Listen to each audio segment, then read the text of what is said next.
이 시간에는 적그리스도의 정체에 대해서 알아보도록 하겠습니다. 인용한 성경은 한글 킹제임스 성경입니다. 현대를 살아가는 많은 사람들은 번호와 친숙합니다. 즉, 주민번호, 전화번호, 운전면허번호, 차량번호, 군인이라면 군번, 학생이라면 학번. 숫자와 연관된 삶과 이해가 되는 사람은 거의 없습니다. 사람들은 숫자로 자기 자신을 나타내기를 좋아합니다. 대통령이라면은 몇 번째 대통령인지, 학교 성적이 몇 등인지, 몇 학년 몇 반인지, 나이는 얼마인지 모든 것들이 다 숫자로 표현이 됩니다. 이렇게 사람들은 숫자를 통해서 자신을 나타내기를 즐겨합니다. 직장인이라면은 매월 나오는 월급 명세표를 통해서 자신을 평가할 수도 있습니다. 월급 명세표에 찍힌 월급의 숫자, 운동선수라면 획득한 메달의 수, 이런 것에 따라 그 사람을 평가합니다. 그 누구도 숫자에서 벗어날 수 있는 사람은 없습니다. 공문서나 일반 문서에도 숫자가 표시됩니다.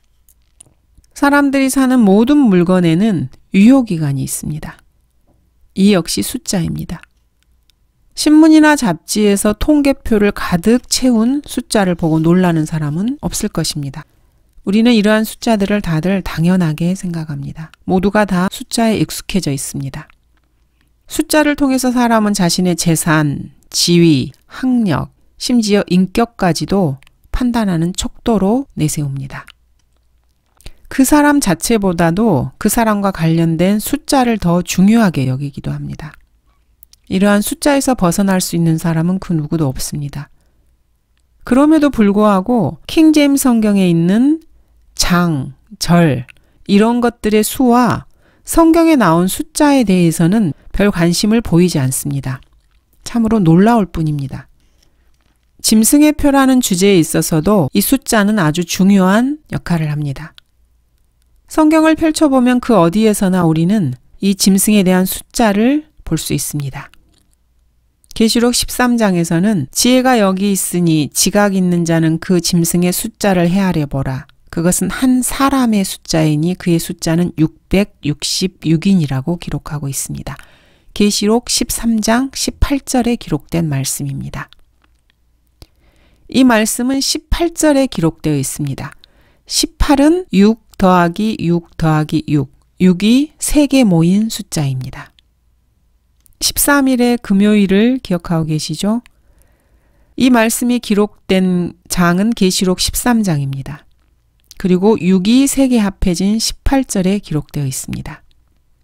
그리고 이 숫자를 한 사람의 숫자라고 말씀하십니다. 인간의 숫자, 여러 사람의 숫자, 이런 것이 아니고 구체적으로 한 사람의 숫자라고 기록하고 있습니다. 루터와 칼빈 그 이후의 개혁주의 신학자들은 이 짐승을 교회 또는 교황들로 동일시했습니다. 이 짐승이 로마 교회와 교황과 관련이 있다는 것은 분명한 사실이지만 짐승 자체가 로마 교회는 아닙니다. 왜냐하면 분명히 한 사람의 숫자라고 기록되어 있기 때문입니다. 그러므로 이 짐승을 로마 교회라고 할 수는 없습니다. 자기의 정체를 가리는 적그리스도에게 속는 것입니다. 666이라는 숫자는 계시록 10장 말고 성경의 다른 곳에서 2번 더 언급됩니다. 솔로몬에게 바쳐진 금의 무게를 잴 때 666달란트라고 나옵니다. 1년 동안 솔로몬에게 들어온 금의 무게가 금 666달란트인데 666이 솔로몬과 연관되어서 나옵니다. 이 구절이 역대기하 9장에 나오는데 9장 몇 절에 나올 것 같습니까? 한번 여러분이 추측해 보시기 바랍니다. 13절입니다. 이상하지 않습니까? 또 한 번 666이라는 숫자는 에스라 2장에 나옵니다. 2장 몇 절일 것 같습니까, 여러분? 네, 맞습니다. 13절입니다. 에스라 2장 13절에서는 아도니캄 자손이 666명이라고 나오고 있습니다. 아도니캄이라는 단어는 반역자의 우두머리라는 뜻입니다. 반역의 주라는 뜻입니다. 적그리스도에 대해서 직접적으로 언급하고 있는 말씀입니다. 13절에 나오고 있습니다. 이러한 숫자들이 모두가 다 우연이라고 생각하십니까? 그리고 이 이름은 에스라 2장의 이 명단에서 13번째로 소개되는 이름입니다. 예수 그리스도의 제자였으나 나중에 예수님을 배반한 유다 이스카리옷은 예수 그리스도를 한 번도 자신의 주라고 불러본 적이 없고 단지 선생님이라고 불렀습니다. 그런데 요한복음에서 예수님을 선생님이라고 유다는 불렀습니다. 과연 몇 장 몇 절에서 그랬을까요? 맞습니다. 13장 13절입니다. 이렇게 계속해서 적그리스도와 관련된 구절에서 13이라는 숫자가 등장하고 있습니다. 예수님께서는 너희는 나를 선생이라 또 주라 부르니 너희 말이 옳도다 이렇게 말씀하셨습니다. 여기서 유다 이스카리옷을 가리키는 말씀입니다. 유다 이스카리옷은 영어로 그 철자 역시 13개입니다. 또한 요한복음 13장 26절, 즉 26은 13이 2개 모인 것입니다. 13 더하기 13은 26입니다.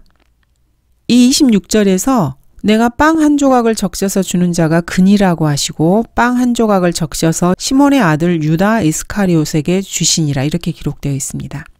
즉 사탄이 유다에게 들어간 구절이 바로 13장 26절, 13이 3개가 모여있는 구절입니다. 이것을 우연이라고 생각하십니까? 성경의 숫자들을 유심히 살펴본다면 숫자에 관한 연구는 충분히 할 수 있습니다. 성경의 장, 절을 구분한 것은 16세기의 스테파누스가 한 일입니다. 그렇다면 이것이 뭐가 그렇게 중요할까요? 성령님의 간섭이 없었다면 이러한 놀라운 우연의 일치가 계속해서 나올 수 있었을까요? 성경의 숫자는 중요합니다. 숫자에 진리가 담겨 있기 때문입니다. 성경에서는 그 짐승의 숫자를 헤아려 보라고 공고하고 계십니다. 그러므로 666 외에 그 사람에 관한 숫자를 계속해서 연구를 해야 할 필요가 있습니다. 계시록 16장 13절에서는 사탄의 삼위일체, 즉 불결한 삼위일체가 나옵니다. 용과 짐승과 거짓 선지자의 관계가 나오고 있습니다. 이렇게 6과 13이라는 숫자는 적그리스도와 관련된, 사탄과 관련되어서 성경에서 많이 나오는 숫자입니다. 또 내가 보니 개구리 같은 더러운 새 영이 용의 입과 짐승의 입과 거짓 선지자의 입에서 나오는데 용, 짐승, 거짓 선지자, 사탄의 삼위일체입니다. 이들의 입에서 개구리 같은 더러운 세 개의 영이 나오는 것입니다. 6과 13과 관련된 성경 구절들을 좀 더 살펴보도록 하겠습니다. 먼저 적그리스도, 즉 짐승과 관련된 구절들을 보겠습니다. 마가복음 13장 6절입니다. 많은 사람이 내 이름으로 와서 말하기를 내가 그리스도라고 말하며 많은 사람을 미혹하리라. 즉 많은 적그리스도들이 나타난다는 말씀입니다. 마가복음 13장 6절에 나온 말씀입니다. 다음은 계시록 2장 13절입니다. 내가 너의 행위와 내가 거하는 곳을 아노니 곧 그곳은 사탄의 자리가 있는 곳이라. 내가 나의 이름을 굳게 붙들어서 심지어는 나의 신실한 순교자 안티파가 너희 가운데 곧 사탄이 거하는 곳에서 죽임을 당하던 그날들에도 나의 믿음을 부인하지 아니하였도다. 사탄이 거하는 곳이라는 말씀을 계시록 2장 13절에서 말씀하고 계십니다. 사탄의 삼위일체가 나오는 부분 계시록 13장 6절을 다시 한번 보겠습니다. 그 짐승이 입을 벌려 하나님을 대적하여 모독하되 그의 이름과 그의 성막과 하늘에 거하는 자들을 모독하더라. 사탄의 삼위일체 중에서 짐승에 관련된 내용입니다. 13장 6절에 나오고 있습니다. 앞에서 살펴본 대로 에스라 2장 13절에서는 아도니캄의 자손이 666명이라고 나오고 있습니다. 그리고 역대기하 9장 13절에서는 솔로몬에게 바쳐진 금의 무게가 666달란트라고 말씀하고 계십니다. 사도행전 6장 13절을 보겠습니다. 거짓 증인들을 세우니 그들이 말하기를 이 사람이 이 거룩한 것과 율법을 거슬러 모독하는 말을 끊임없이 하였으니 13절에 거짓 증인들이 나옵니다. 13 더하기 13 마태복음 26장 65절을 보겠습니다. 대제사장이 자기 옷을 찢으며 말하기를 저 사람이 하나님을 모독하였으니 우리에게 무슨 증인들이 더 필요하리요. 보라, 너희는 방금 그가 하나님을 모독하는 것을 들었도다. 거짓 제사장인 카야파가 대제사장이신 예수님을 모독하는 말들로 고소하고 있습니다. 거짓 제사장 카야파가 나오는 구절입니다. 이 구절은 13 더하기 13, 13이 두 번 나오는 26장이고 절은 65, 13이 5번 되는 구절입니다. 이것을 우연의 일치라고 할 수 있습니까? 앞에서 살펴보았던 요한복음 13장 13절, 유다 이스카리옷이 예수님을 선생이라고 했던 구절입니다. 그리고 13이 두 번 합쳐진 13장 26절에서는 사탄이 유다 이스카리옷에 들어간 그 시점을 예수님께서 말씀하고 계십니다. 그리고 13장 2절에서는 저녁 식사가 끝나자 마귀가 이미 시몬의 아들 유다 이스카리옷의 마음속에 주를 배반할 생각을 넣은지라 이렇게 기록하고 있습니다. 디모데전서 1장 13절에서는 바울이 회심하기 전에 마귀의 종으로 살았던 부분을 묘사하고 있습니다. 전에는 내가 하나님을 모독하는 자요, 박해하는 자요, 중상하는 자였으나 오히려 자비를 입은 것은 내가 믿지 아니하였을 때 모르고 하였습니다. 마귀의 자녀로 살았을 때의 바울의 행실을 적은 것입니다. 역시 13절입니다.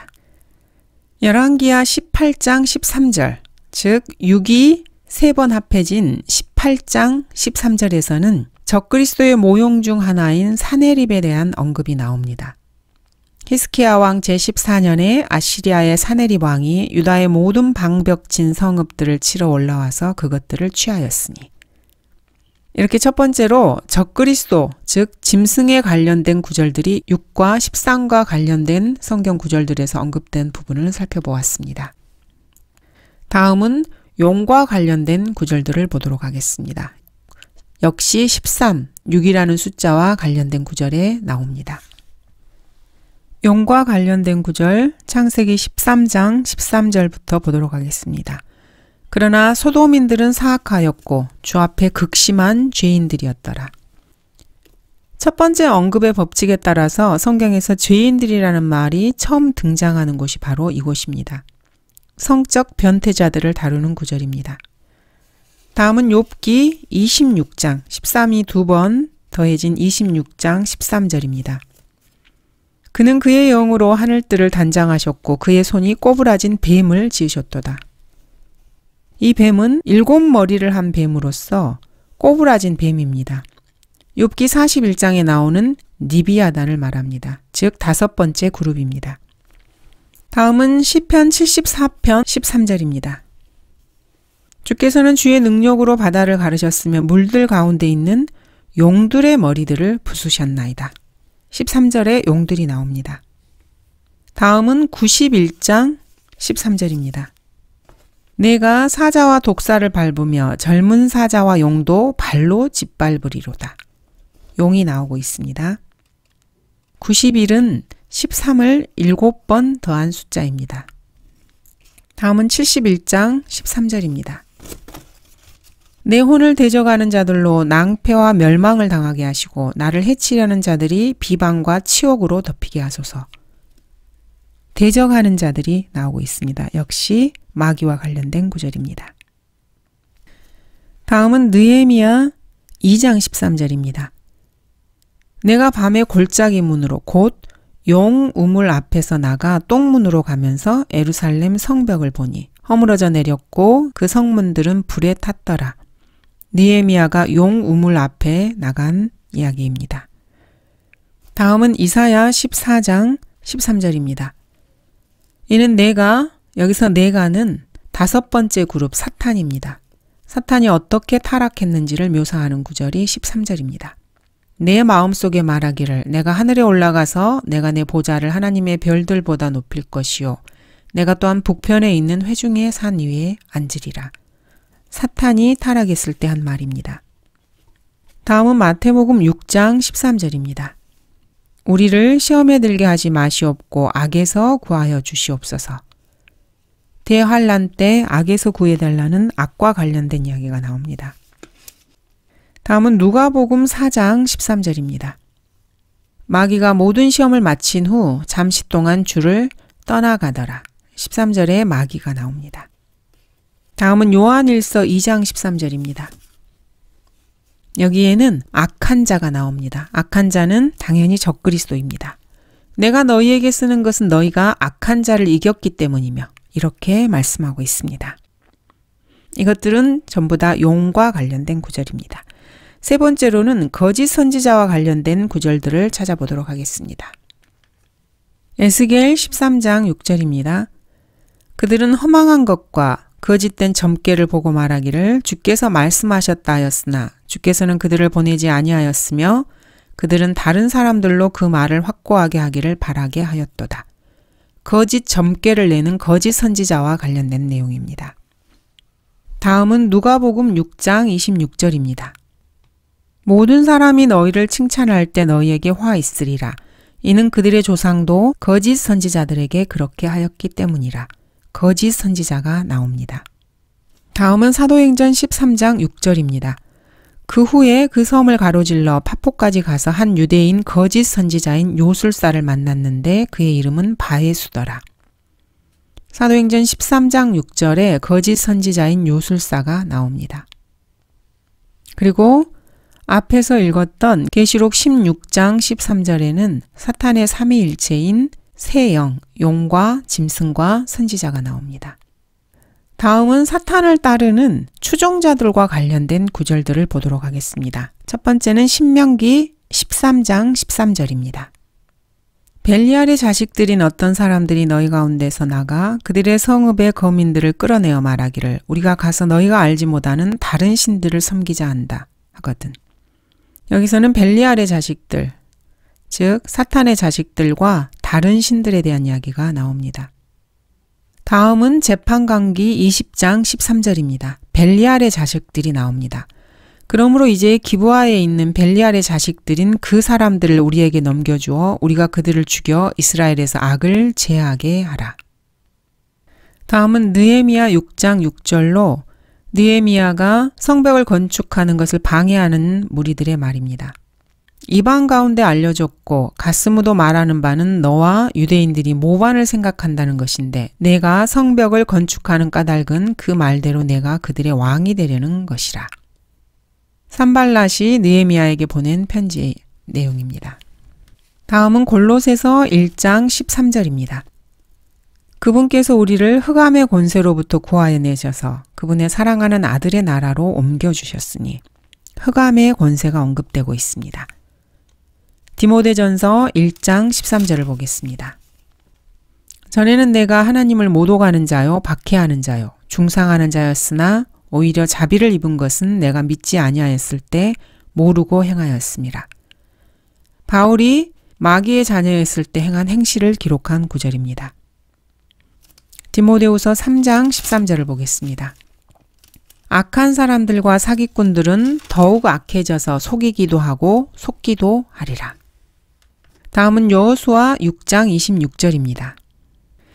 이 여리코 성읍을 일으켜 세우는 사람은 주 앞에 저주를 받으리라.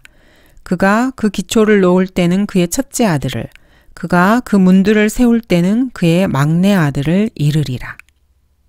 그 외에 13과 관련된, 6과 관련된 구절들을 살펴보도록 하겠습니다. 갈라디아서 3장 13절에서는 그리스도인들을 율법의 저주에서 해방시키는 내용이 나옵니다.